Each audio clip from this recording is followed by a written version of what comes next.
Did you ever meet someone that had a chronic illness? Some people suffer with chronic diseases, and they visit numerous doctors, and they try different remedies from different doctors. And sometimes they spend years and they spend lots of money and time and effort, but it's hard to find the solution for the disease. But I want you to imagine someone who finally finds a doctor that gives them the solution for their chronic disease. Finally, someone gives them the remedy that they were looking for, that takes away the pain that had harassed them for years.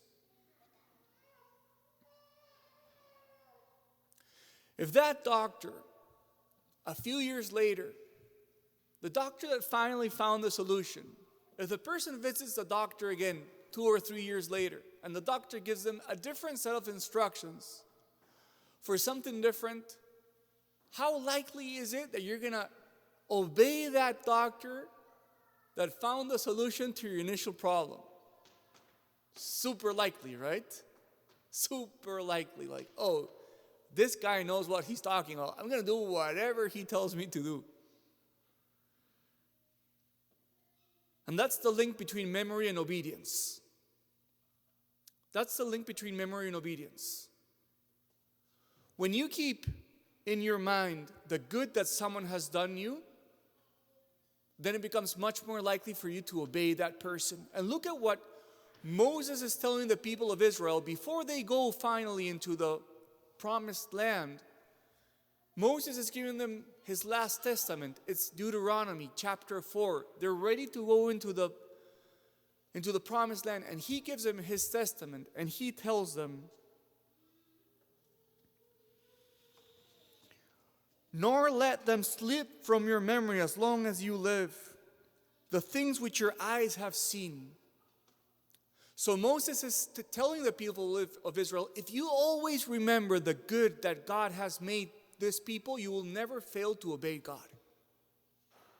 But you know what's the problem? That we suffer from an amnesia problem. We forget things so easily. Our memory is so fragile.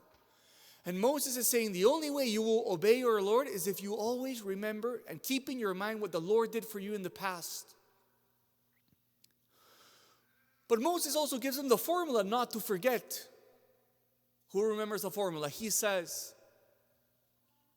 tell your sons and your grandsons what God did for you. And in that way you won't forget what God did, and it will be easier to obey God. And that's why it's so important to share the faith with others. Because when we share the faith, we remember how our life was before we had the Lord, and we also remember the good that the Lord has done for us. Because that's how our story should go. When I lived away from the Lord, I tried everything and found no happiness. But when the Lord came into my life, things were so much better, and so much better that they could be so much better for you too. So today, brothers and sisters, that's the message. Memory and obedience are profoundly linked. And the way we keep that link alive is through sharing our story.